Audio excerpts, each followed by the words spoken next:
Hi guys, in this video I'll show you how to check OKX wallet address. First of all, open any type of preferred browser and search for OKX. After that, open the official website and you will be redirected to the home page. Here, you just need to hover your cursor over the Assets feature and click on it. Once done, select Deposit and then start by selecting an appropriate crypto. After that, select a network and then click on the next button. Now, a pop-up will be displayed on your screen. Simply select OK and you can see that the address is now being displayed at the left side. Note that in order to get the wallet address, you will need to first select a crypto and a network.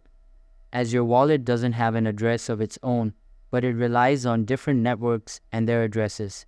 If you select a different network or crypto, then your wallet address will be the one being displayed. So that's all for this video. If this video was helpful, don't forget to subscribe and hit the like button. Thanks.